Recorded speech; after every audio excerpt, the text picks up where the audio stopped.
have death certificates for 4 of their children. I can't really make out the cause of deaths on them. I mean, even if I could, I probably wouldn't quite understand the words themselves. So I'm going to go and speak to somebody who can help me with those. I'm going to speak to a doctor now.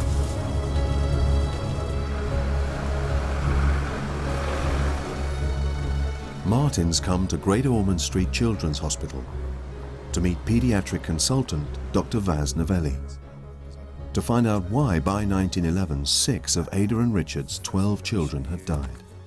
Some certificates here. We've managed to track down 4 of them. These are them, I think, chronological right. order.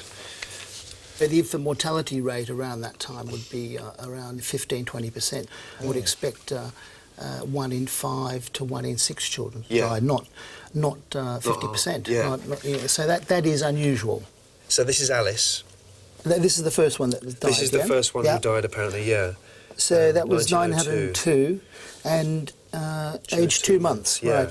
And with the cause of death, inanition and syncope. I mean, inanition is not a term we tend to use today. No. It basically means failure to thrive. So that was the first one, and then That's you've got. Then this is Hilda. She died in 1904. I don't know what that says. So that just says premature birth. This is the third one. This here is Donald Walter. That's marasmus. That's just the same as inanition in a way. It means lack of, basically, a child who's not thriving, who's losing weight as such. So this is the 4th one. Well, this is Arthur. Right, so he was 3 hours. 3 hours. That's and it's also inanition, and I think putting the 4 together, looking at these, I think there's an underlying process which led to these infants not thriving and not being able to suckle properly and not putting weight on and dying in those first couple of months. So then you say, well, what could be the cause of this?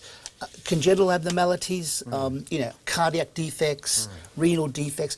You wouldn't expect 4 in a row or 5 in a row to have that. No. Could it be genetic? Genetic, metabolic? Possibly. You'd expect a 1 in 4 involvement in that situation. This doesn't appear to be cholera or typhoid. They would have recognised that. The other common infections would be whooping cough. They'd recognise that. Measles, they'd recognise that. Diphtheria, upper airways obstruction with diphtheria, they'd recognise that. The sort of infections that would be more difficult to pick up would be something like tuberculosis. It looks like your great-grandma seemed to be pretty good nick. Yeah. So she doesn't sound like she had, consumption. One other thing that probably needs to be considered would be something like syphilis, congenital syphilis. Congenital syphilis is very, very common in this area. I think that's a possibility. I mean, I think I've seen congenital syphilis about 2 cases in the last 5 years. It's very, very unusual. I'm not the best expert in that area. I think the best person for you to talk to next would be a sexual health expert. Really? Okay.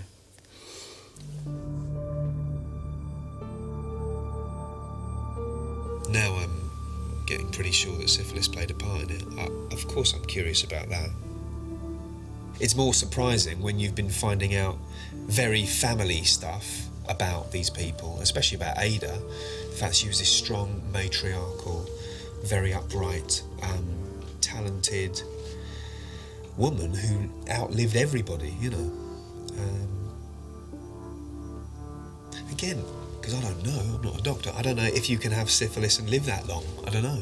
And not show symptoms of it. That maybe you just pass them on you pass those symptoms on to children, but why didn't she pass them on to the ones that survived, and how did she live to be 90 odd in really good health?